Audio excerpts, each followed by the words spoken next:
All right, so we will call this Finance Committee meeting for March 29th, 2022 at 5:45 to order. First thing first is the accessibility statement. This meeting is accessible to people with disabilities. Microphones and telephones will be used by all speakers. Large print materials are available upon advance request. If you would like either of these accommodations, please contact Mary Waldron at 508-583-1833, extension 202. The notice of non-discrimination rights and protections to beneficiaries with regard to Title VI non-discrimination protections and the state non-discrimination protections is posted in this meeting room and is available on the Old Colony Planning Council website. Please contact Mary Waldron at 508-583-1833, extension 202 for more information. Thank you. Thank you. All right, so you want to start with a roll call? I will. Frank Staffier from Town of Avon. Oh, sorry. Present. Present on virtual. This is awesome to see you, Frank. Doug Silvestri Stoughton. Present. Okay, I'm here. Lee Hartman from Plymouth. Present. Stephen Santusonio, Abington. Present. John Hayes, East Bridgewater. Present. Valerie Massard, Kingston. Present. Christine Joy from Plimpton. Present. For staff, we have Charles Kilmer and Brenda Robeson, as well as Sean Noel, who is the mentor assistant coach to Frank Staffier and myself. So that is, thanks. So that is the roll call. Awesome. Thank you very much, Mary. So our next agenda is minutes of February 22, 2022. Did everybody have a chance to look over those minutes from last month? Yeah. Anybody have any questions or anything to point out? All right. Do you want to make a motion to accept the minutes for February 22nd? Moved. Make a motion that we accept. I'll second that. All right. I believe I should abstain because I wasn't present. Thank you, John. Thank you, John. I'll, for the roll call, Frank Staffier, Accept. Doug Silvestri, Accept. Stephen Santusonio, Accept. Val Massard, Accept. Christine Joy, Accept. Lee Hartman, Accept. and John Hayes. I know you're going to be abstaining. Thank you. That's unanimous. Thank you, Mary. All right, so agenda 2 is going to be the financials. Actually, before you go, Mr. Chair, just a formal acceptance. So Becky Coletta had emailed me back and forth and she said, was I formally accepted? And I was going to start going back to some minutes. And I said, can we at least just put this on the agenda to have this committee formally accept Becky Coletta as a member of the Finance Committee? Okay, I'd make a motion to have her as part of the Finance Committee. Second. Roll call. Frank Staffier, Accept. Doug Silvestri, Accept. John Hayes, Accept. Valerie Massard, Accept. Christine Joy, Accept. Lee Hartman, Accept. Stephen Santusonio. Accept. Stephen, did I miss you on that last roll call? No, I got them all. You caught me all for all of them. Thanks. Now we're on to item 2, Mr. Chair. Thank you. Okay, thank you. Okay, we ready to go? Nope, not yet. Okay, This Sorry. is where I miss Megan. So I just can't wait to jump into those financials. Mhm. Who can blame you? I'm taking minutes, Mary, so don't worry about that. Perfect. Okay, give me one more second, folks, and then let me. And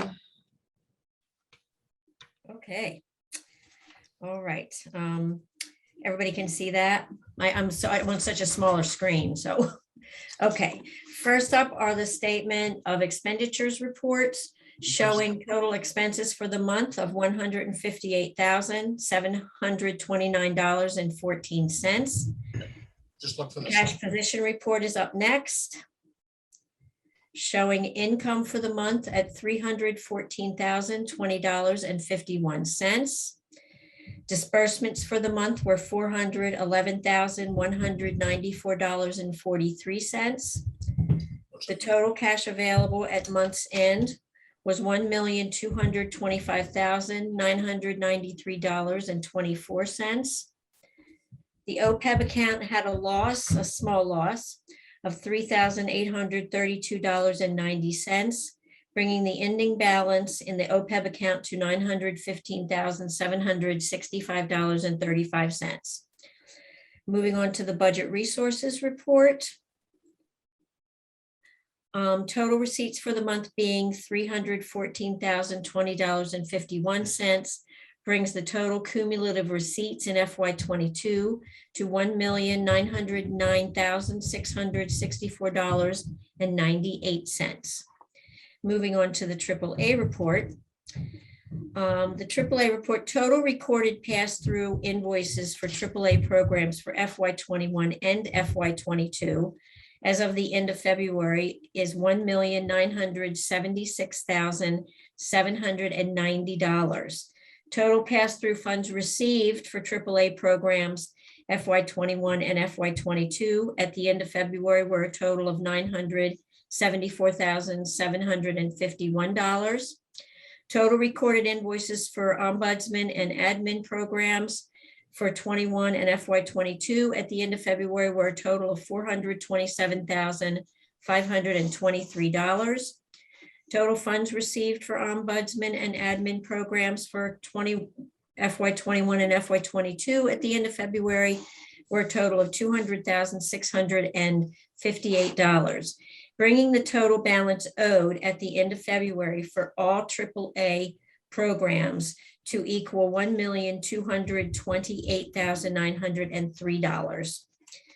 Voluntary transportation account, the beginning balance in February was $178,434.66. Total payments to volunteers were $917.65.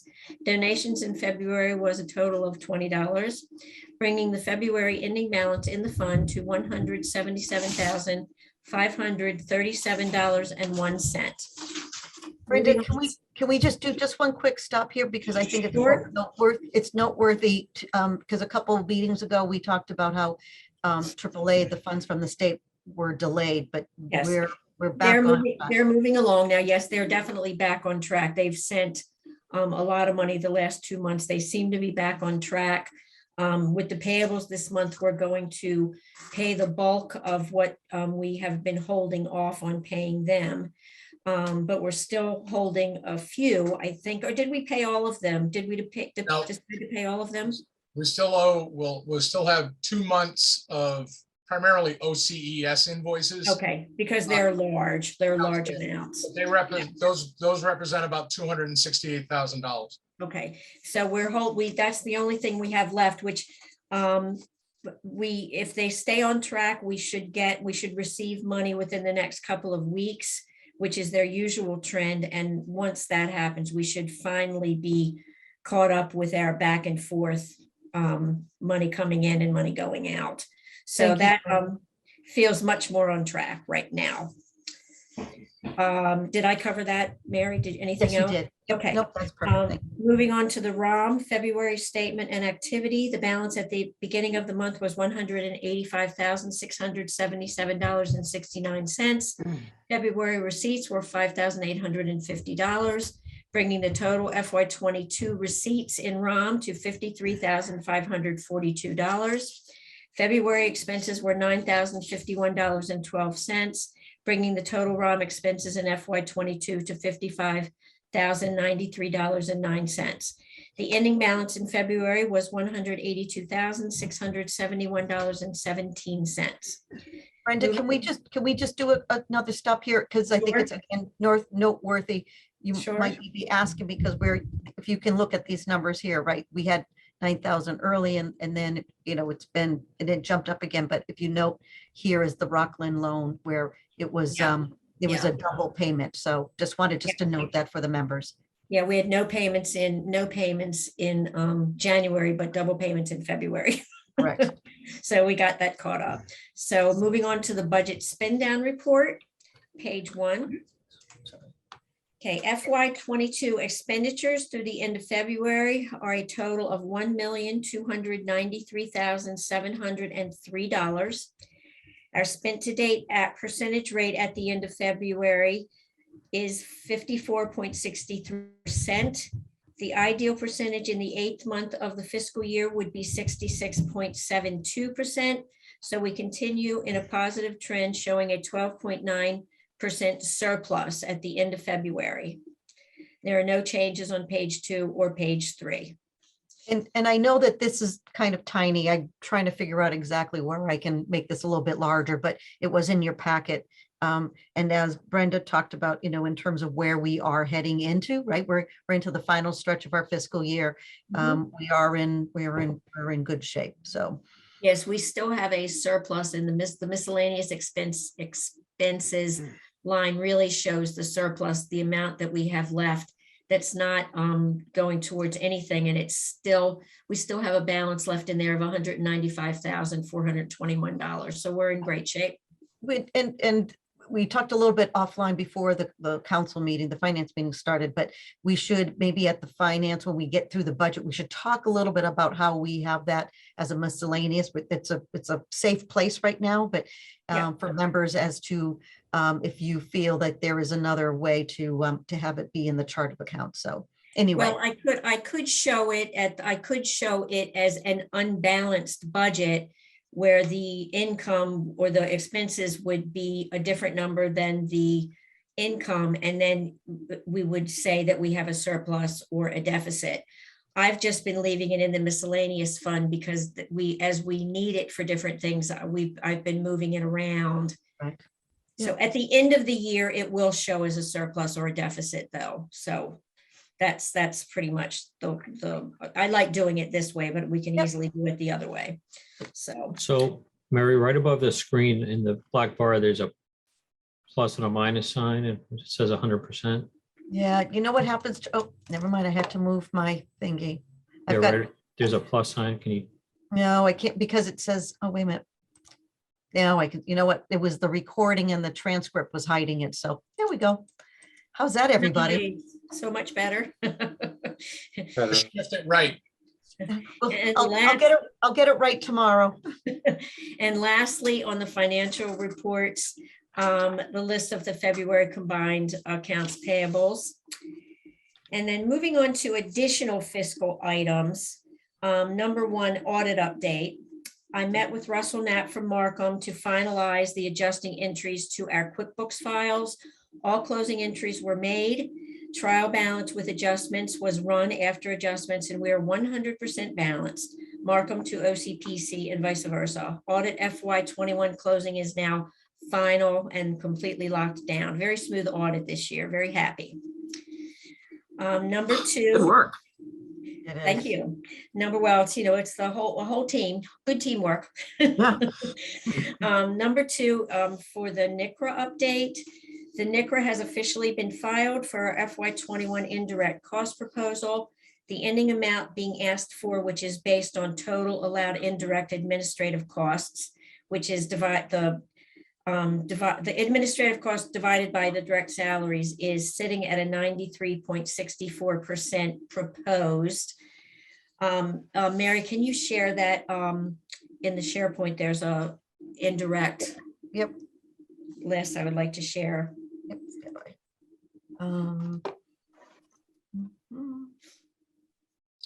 Yep, I got it right now. Okay.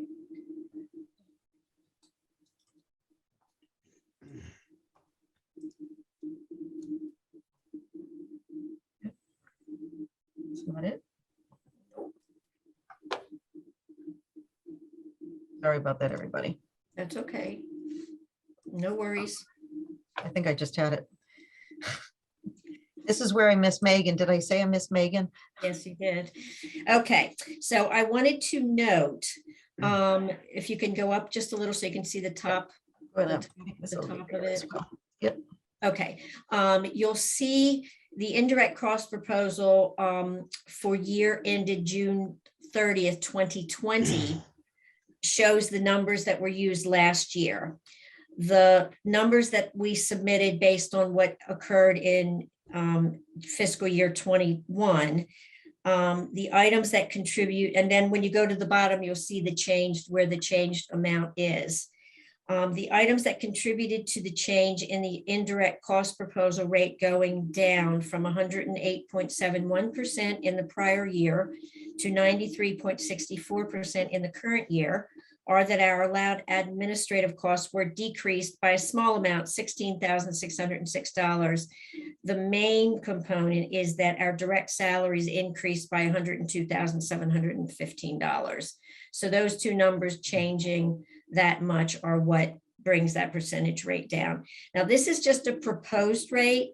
And to tell you the truth, 2 seconds before this meeting, I got a message from the NICRA coordinator. They have some kind of new thing in place, and I have to dig into that tomorrow morning. So I'm not sure what that's about, but I will report as soon as I know. And, Okay, and just, and I think it's worthwhile. Does everybody know what the NICRA is? And just to give a, yeah, I didn't think so. I will start and then Brenda can fill this in is, gosh, I think maybe over about a year ago, the federal government said, hey, the way that you're doing things, we really need to take a better look at it. And all the other regional planning agencies and their fiscal managers got together. And it's a little bit disjointed is probably the best way, is that some RPAs were like years into doing this NICRA. And NICRA stands for what, Brenda? It stands for negotiation, indirect cost rate applicant or application. What does that A stand for? I don't remember. Adjustment. It's an indirect cost proposal is what it is. Adjustment. Adjustment. Thank you. Thank you, Julie. So the federal government really just said, well, we're going to be doing things a new way and have some consistency. So all the regional planning, pretty much it affects everything that we do. That was a lot of work. Like literally it was like a full-time job in itself, but Brenda got it done and continuing to work on it. And I think this will take this process that we're going through right now will take us through the next fiscal year, but it will. This proposal will be for FY 23. The 108.71 is through the end of this year, through the last day of June of 2022. And then the first day of July 2023, we would start a new rate that they have agreed upon. So hopefully we'll know what it is by then. And it may be 93.64%, or that number may be changed, because when they dig into everything, sometimes they want more explanations and, but I pretty much think that I did cover every single thing. Sometimes they don't want to, they want to pull out some of the admin or some of the miscellaneous costs or the meeting costs. Right. So. I don't know if there's any questions about it, but I thought at least it was worthwhile for the finance committee know that there's just a different way of how the overhead is being calculated and the indirect cost. Charlie, did you want to weigh in on any of that? Oh, what it is there's a, I don't know if it's the Office of the Inspector General that does this, that there's one cognizant agency that's the overseer of your indirect cost rate. Where before it used to be the indirect cost rate was driven by your audit report. Right. So this is a separate process with a federal agency working in tandem with OCPC to come up with the indirect cost rate. You'll note that the 108.71 is the NICRA from last year, which was referenced in the most recently adopted audit report. Mm-hmm. Correct. So, and Brenda, do you expect that this will need a further approval from the council? I'm sorry, say that again. Will further approval be needed from the council? I'm not really sure. I mean, this is driven by the Officer of the Inspector General, like Charlie said. So it is what it is. Right. But let's update the council if this changes, if that number changes. Oh, absolutely. Oh, absolutely. Absolutely. Yes, because that's not a concrete number yet. Okay, so moving on. Are there any other questions? Okay. What else do you have, Brenda? So moving on, Harper's accrual adjustments report.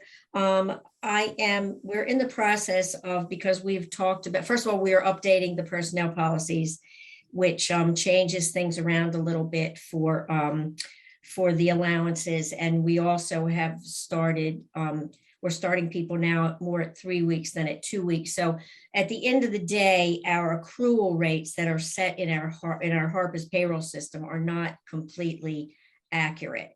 So I am in meeting with someone at Harper's so we can, settle on accurate accrual rates, and where there's about 6 or 7 accrual rates that have been entered in there before I even started at OCPC.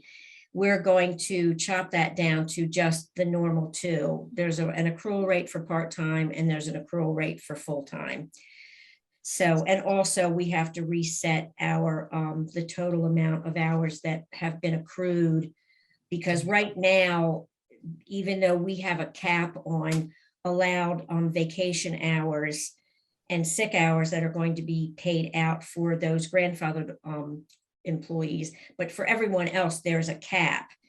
And in our accrual reports, the Harper's does not have that cap embedded in our payroll system. So the number just keeps growing and growing and growing until the end of time.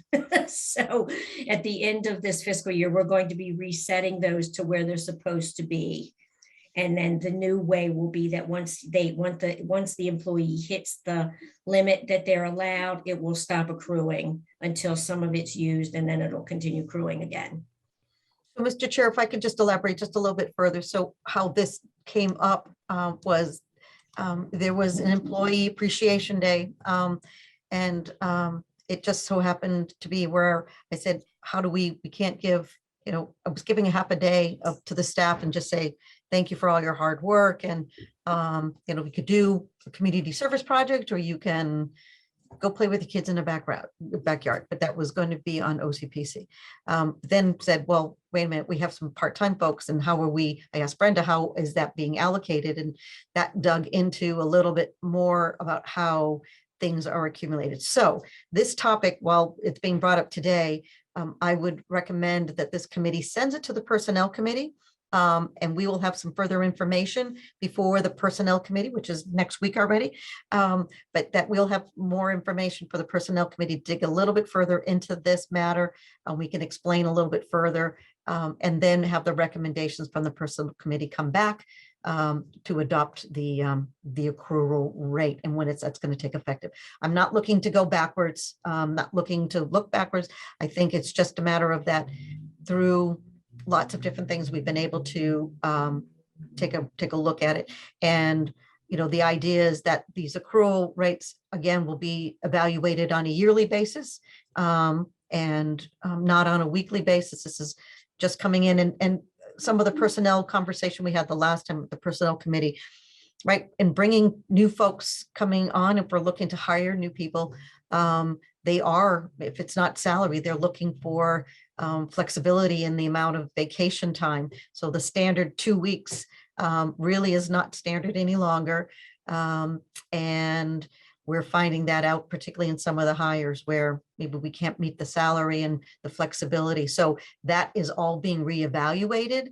And we think that it should be ready for next week to have a better, like a cleaner, just kind of way of looking at it, to what exists and what we're going to look to suggest that we go to. Okay. Did you guys have an opportunity to discuss what you're going to do with people that are going to be grandfathered into this? Because I know Brenda had just talked about a payout. We only have one grandfathered employee at this point, which is Right. Mr. Kilmer, Yeah. and he will get what everything that he's accumulated, and nothing will change for him. He'll get what he's supposed to get from the beginning. So his numbers won't be adjusted because that's from the past. And just even on that staff, it has, because we didn't implement that change in terms of carryover until July 1st, staff have taken the time, which is great. And so they know that if you get past that and it's June 30th, they lose it. It's just how it is. It can't carry it over. This is, I think the council and the personnel committee and the finance committee spoke very strongly about what their wishes are. And we, again, having the ability that there's some management tools that we have in place that we're able to be flexible and to work with the needs of a new workforce that's out there. And I feel very confident that we have done that. So, but I think Doug, you, Charlie, and I think need to have a meeting soon, because I think there was a couple other alternatives, but we'll have those for the April or May meeting. Okay, anything else on that topic? Okay, so the last thing is the fraud case update from Rockland Bank. I heard from the Rockland Bank people, and what they reported is that OCPC nor the bank had no loss on any of these checks. They were caught and stopped before anything had been cashed out.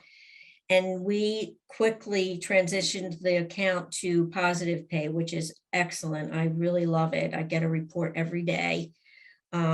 So this case is officially closed by Rockland Bank. Typically, she said it's nearly impossible to identify suspects in these more wide-ranging counterfeit cases because they usually result from internet scams that go all across the nation. Investigations on these types of things are usually left to law enforcement. And she added that unfortunately the fraudster is more protected than us, which is so true. So for Rockland, from our perspective and from the Rockland perspective, the case is closed.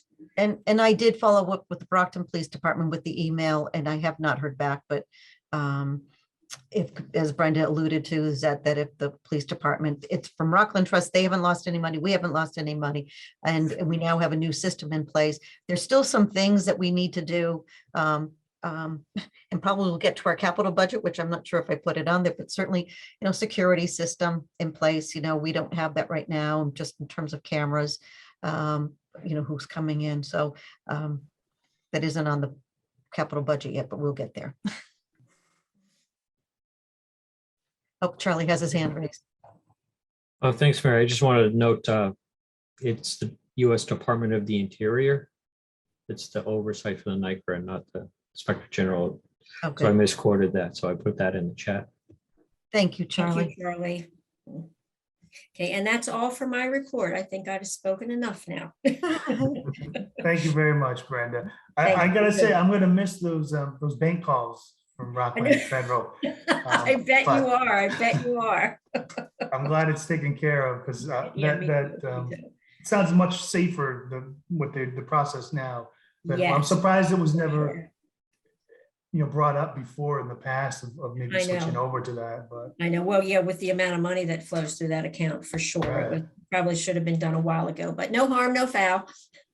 we're past it now. Yes, Right. we are. All right.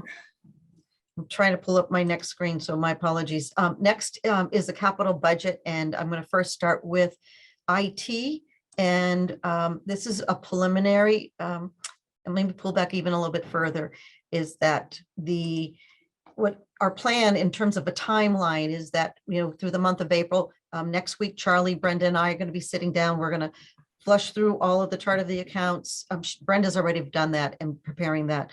And we're going to be meeting with each of the managers and their departments and really talk about some personnel matters. We've already fleshed out capital needs from them.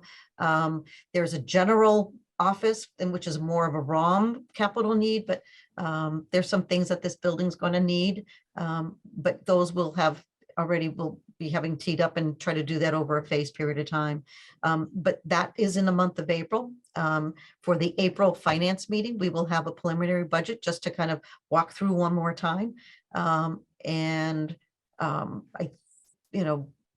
Let me just make sure I get this straight. So, and then in May, we will have a much more in-depth with the council discussion, ebbs and flows, questions and answers, we can get back. And then for the June meeting, we will have the final budget for final approval.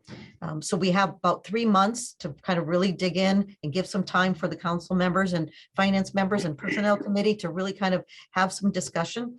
Brenda, Charlie, and I will make ourselves available for any council members, and it probably would find some time, maybe Doug, that we can just with you as the chair of the finance committee, just to kind of walk through some additional things that in advance. And then just again, the good news is that we're in a good place. The question is like, what are we doing differently? So one of the things that we've asked, and we've been doing this on a yearly basis, is a review of where we are in our IT. And as those who may know already, Howard Wright has been our consultant. Are you guys seeing this? Because it's not popping them. Sorry, I don't know what just happened. don't know what happened either. This thing has not been.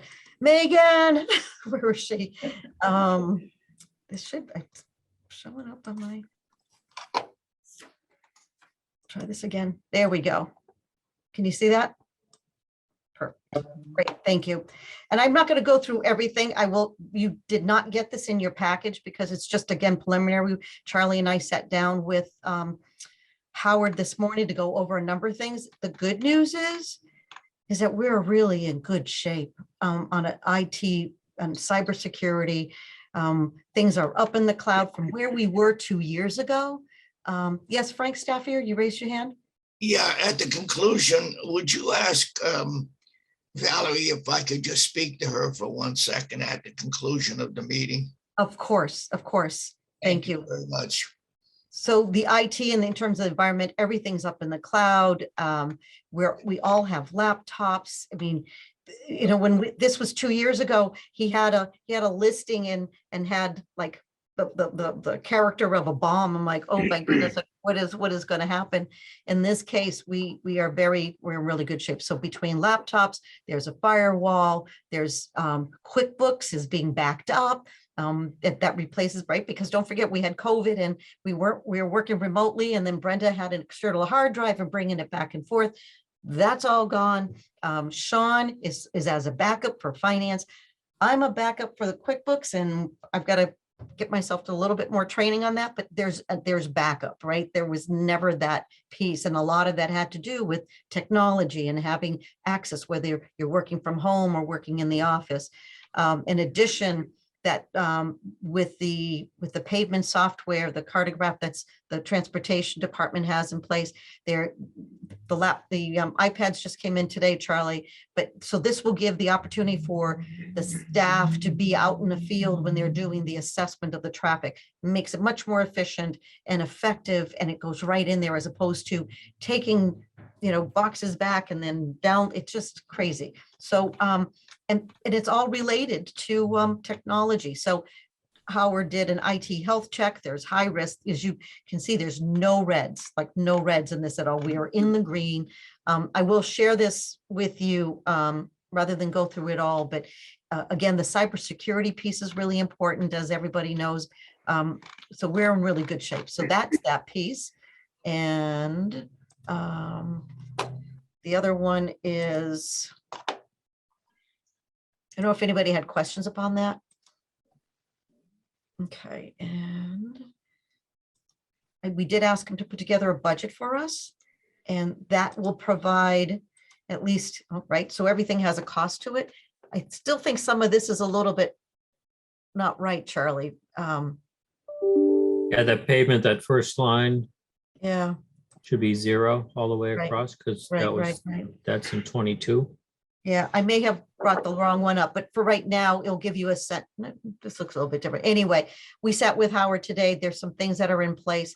You know, information technology has a cost to it. It just does. And but what it does is it has protector for emails, protector for the firewall. It has the ability for all the laptops are secure. So these are potential. Howard said every 3 years, there should be a shifting out, or 3 to 4 years for laptops. And so, you know, this is a very conservative budget. It's not, this again is very preliminary. You will have a more formal one, but again, trying to tee this up for the finance department is that what we're doing is making ourselves efficient and effective. We are still working in a hybrid. Some, you know, staff, pretty much all staff come in at least twice a week. Some come in 3 times and some come in all the time. But this, we're getting there to get some hard numbers to what's really happening. So I don't know if there's any questions. This is again a draft. But It doesn't, I was gonna say, it doesn't look like there's really much of a significant change in spending from last year, so. there's not, and thankfully because of the Mass DOT contract, they picked up some of the costs related. We are in very good shape in terms of the consistency. You know, the $1,000 a month, I can tell you right now, it's quarterly, not a month. We utilize more than $4,000 worth of requests for services of their time, but they're right across, right in the chamber, and they may be right in our backyard here. Very accommodating. The customer service is incredible. So one of the things when I chatted with Howard, I said that we're going to probably do a webinar. OCPC will hold a webinar and invite the communities and their IT folks to come and chat about some items and discussions and best practices and what are you doing. And this is not to drum up business for him. This is really just, he really cares about the communities and wants to make sure that things are in good place. So anyway, that is the preliminary budget. I will bring up the right one the next time around. And let me see what else I had. I will share this one. This is, I'll just do this quickly but he got this from a cybersecurity in terms of like what is needed in terms of cybersecurity. This is what prompted me to have him do a seminar because, right. So it's one thing where you trust your IT folk or your staff, but it's also to become a little bit more educated yourself about what it all means. So, and then there's different aspects about identity, protect, detect, respond, and recover. So I will again share all of that with all of you. So that's IT. I'm going to bring up a sprinkler system where we are with that.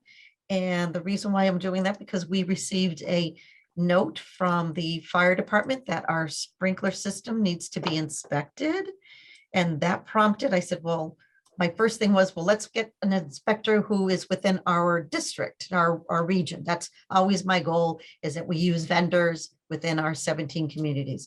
And then that became a little bit challenging.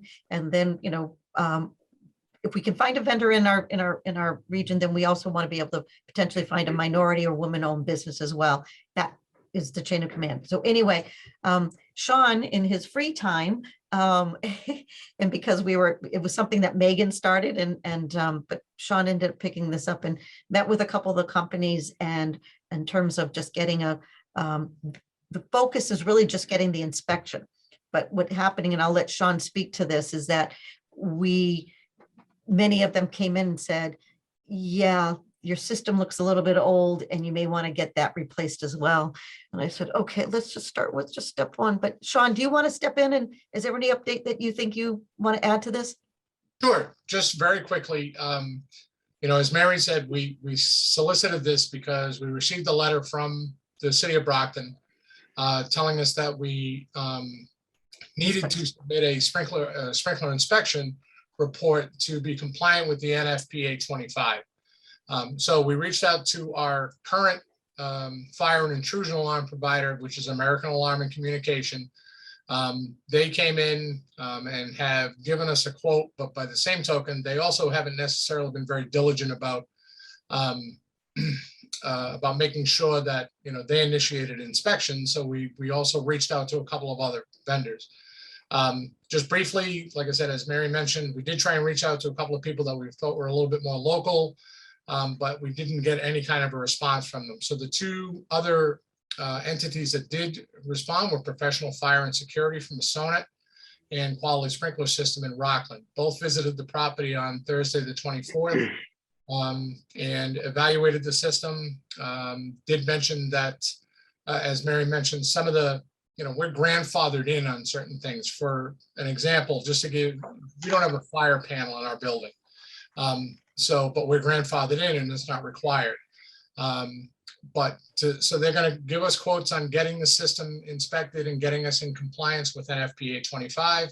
And they also are going to provide some quotes about suggested upgrades, but we will need to be careful with those upgrades because it's one of those things where if you try and do a couple of things, they're going to make you do everything. So, like I said, we'll pass this on and keep the council updated as those quotes come in. I anticipate them by the end of the week. And Sean, any price range that you've heard? Have they given you anything? Not really. I mean, honestly, the only price range that we have, the quote that American Alarm and Communication gave us was for approximately $6,800, but that also included a fair amount of upgrade to equipment.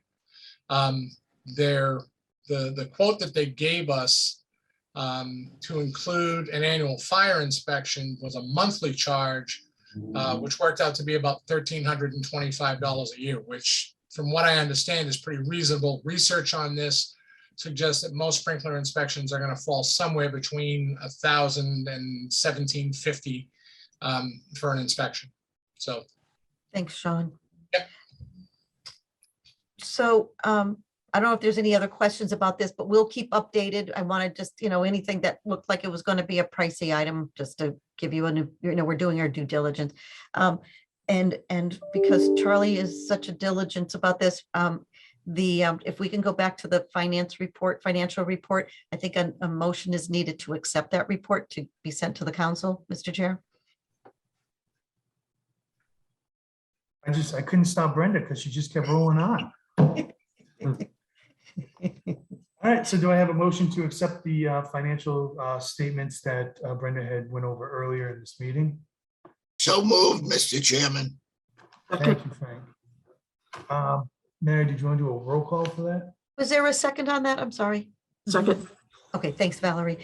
Roll call, it would be Frank Staffier, Yeah, accept. Lee Hartman, Accept. John Hayes, So, Christine Joy, Accept. Stephen Santisonio, Accept. Val Massard, Accept. and Doug Silvestri, sorry. Accept. Thank you. And just the last item that's on the agenda is really to talk about we talked about at the last the last finance meeting, and just our communications and our cell phones. So we have, in fact, we're moving to cell phones, and I'm just going to bring up the costs, and just so folks know, let me see if I can do this. You can all see this. So there was all of these, and it was, again, this was something that Megan had taken on. The Comcast certainly is here, but it is a wonky system, and we have to go through a Unitel, and they're very expensive. So we ultimately ended up going with this Verizon. Customer service with Verizon has been extraordinarily well. The cell phones have arrived.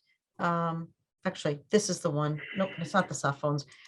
It's the Verizon Unlimited, and it's at this total cost. Well, it is a bit of a jump. It offers, Becky Coletta.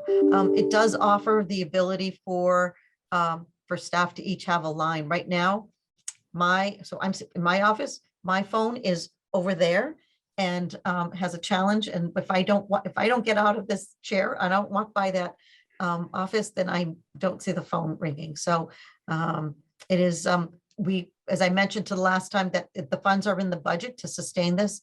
I pick it up only because I think it makes us a much more efficient, effective, and it does coincide a lot with the IT and some of the things that Howard Wright has been suggesting. So anyway, I just want to bring that up. Mr. Staffier has his hand up. Mary, Yes. could I just say something here? Yeah. I had AT&T with an expanded program, and they would charge me $185 a month. Mm. And that was just for myself and my wife. Right. It went to infinity because somebody recommended the price. And the same service that I have now that I had then, I'm paying $19.88 a month. So somebody may want to look in at a price on Infinity just in case. I think he means So what was that, Sean? I think he means Xfinity, Comcast Xfinity. Yes, gotcha. Yep. So we have in fact signed a contract. We move forward with the cell phones. It is something that, the cell phones have come to us and they're not at any cost. It's obviously the service. This has been pretty much vetted probably over, gosh, I think about 5 months with staff. We were looking because we have different, with the computers and things of that nature. This provides the ability of a staff member to step away and be pretty much on call. So, but what we'll do is we'll analyze this on a maybe like twice a year to see where things are. It was definitely something that staff found that they would find to be helpful. So I quite frankly, I'm not quite happy about carrying 2 phones around, but that's what it takes. So Mary, what were they doing now? Were they using their personal phones, or if yes, they were home dialing into their work phone to check messages? pretty Phone? much using their personal phones. We all, and then the capacity for those that had lines and extensions that they would check, when it was remote and when they're here. So they can check obviously their own phone if it's on their desk. Okay, thank you. So just for Plymouth, we do a $50 stipend, or you can have a phone. So just remind everybody that if it's a personal phone, but especially an office phone, everything and anything on it, any text messages, no matter what it is, it's all public record. So at least with your own personal cell phone, if you're using it, anything I do work related is public record, but my personal stuff is still my personal stuff. But again, if they're using those phones, make sure they're aware. So we, thank you, Lee. We have brought that up to the staff, and in fact, they take the phone and hold on to it. You don't get it like a second phone. So it is also another good reason for us to move to the cell phones as well. And to Frank's point, what I would say is maybe once that contract expires, it's always good to maybe do a cost analysis afterwards. I imagine it's probably like a 2-year contract. So maybe after that's up, just do a cost analysis with Xfinity or AT&T or T-Mobile or whatever. I would agree. Any kind of cost benefit analysis would be good. I know Christine has a question. Mary, are we going to be eliminating the hard lines? Yes, ma'am. That's So there'll my be a hope. little bit of a cost savings from that. There will be. Yes, I'm Okay. sorry. I should have said that. I tried to find, Megan did a really nice chart that, other than the one I showed, because it took what we're paying now from Comcast and subtracted that out. I just couldn't find it readily today, but that will be some cost savings. So it's a little bit of efficiency in these phones. Again, as you said, they're OCPC phones, and when it's a little bit harder sometimes, and I want to be very careful about saying this, is that, when someone's using their own personal phone, where are you? What's going on? How come you're not getting back to me? Particularly if there's things that are of importance. This is an OCPC phone. And so we did not go into this lightly. I think the last time I explained, this has been a harder decision, right? Because we already have Office 365 with Teams, and then there were soft phones, but we heard there were problems with that. The reality is right now, the system we have right now does not work. The phone calls that come in, majority of them are for the AAA department, the ombudsman program. And that means when the phone rings and whoever's here, you pick it up. It doesn't really work well. So it really started with the AAA because Lila and Jane and Gabrielle are out in the field. And so they want to be able to keep up and not have to call in all the time. So they were going with phones, and then it made sense for us to go with phones and kind of getting a reduced price, basically. Thank you, Christine. Stephen? Yeah, Mary, from a personnel committee standpoint, should the use of the introduction of personal or work phones be incorporated into the employee handbook? As like Lee says, certain things are public record, certain things are not. That we may want to. Good point. Yeah. Good point. I don't think that we have anything that's currently in the handbook. So good point that we'll look at that and have that be ready for next Tuesday. Thank you. So that is all that I have for capital budget. And other than security cameras that I mentioned, but these are the items that we're teeing up over the next couple of months. And so when we look at that bottom line, when we're looking at that miscellaneous, when we're looking at filtering in potential merit, you'll be able to have a good picture. This committee will have a good sense of what you're walking into or what we as staff are going to recommend and to make sure that we're being realistic in terms of what we're proposing. So I don't know if there's any other questions about that. And the last item that I had actually is just on the financial policies. It really wasn't anything major other than just a discussion to, where we are. We're going to have Matthew Feeney, who's going to be coming to the council meeting tomorrow night, literally just to talk about the trust and the language and adopting that. And that piece is really important. It's very hard for us to kind of take on other items. Remember how Brenda, a few months ago, she brought out all those bullet points and there was recommendations that Christine had. There's a lot that we should be doing. But if we take that on right now, be honest with you, this part, what we have right now is staying focused, what are priorities. And once we get past the budget, we thought it might be a really good summer project to work on those financial policies and those other bullet points. And and to be teeing that up for like a September to be adopted, but getting us through. In fact, it's funny because I get calls from not so much from Rockland Trust, but I get calls from Tom O'Brien's office to say, hey, have you guys made a decision yet? And I keep saying that we're still in that stage of making sure like we really should not be going anywhere without having that trust agreement. So that will be brought up for tomorrow night. And as this committee already had voted to have him draft something and have it be presented, and hopefully that will be recommended. I don't have any language. He hasn't, in fact, I think he said he was supposed to send it to me today, which reminds me I need to follow back up with him, but I will, in advance of the meeting, if I have any language, I'll send it to this committee for review. I know, Mr. Chair, that Becky Coletta had joined us as well. Hi, Becky. Sorry, I was late. So that's what we have for today in terms of the items. It's a pretty full agenda, but we're getting there, and I feel much more confident than where I was 2 years ago. Brenda is certainly taking things on in terms of digging in, having Sean be of assistant.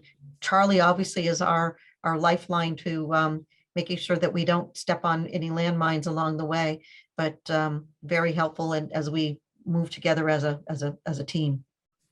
No, it's great stuff. And Brenda, if you do need help with the budget like last year, I don't mind giving you a hand. Great. So, Thank you very much. Appreciate that. yeah. So I think that's about it. Anybody have any other questions or want to bring forward anything to the committee? Can I just make a statement, Doug? Just to thank everyone for coming. This, I think, is the best attended finance meeting we've ever had. So thank you for joining us. And it's great to have more people to, to run things by and more interaction. So thank you for your good suggestions. Everybody working together makes us stronger. So thank you so much for coming.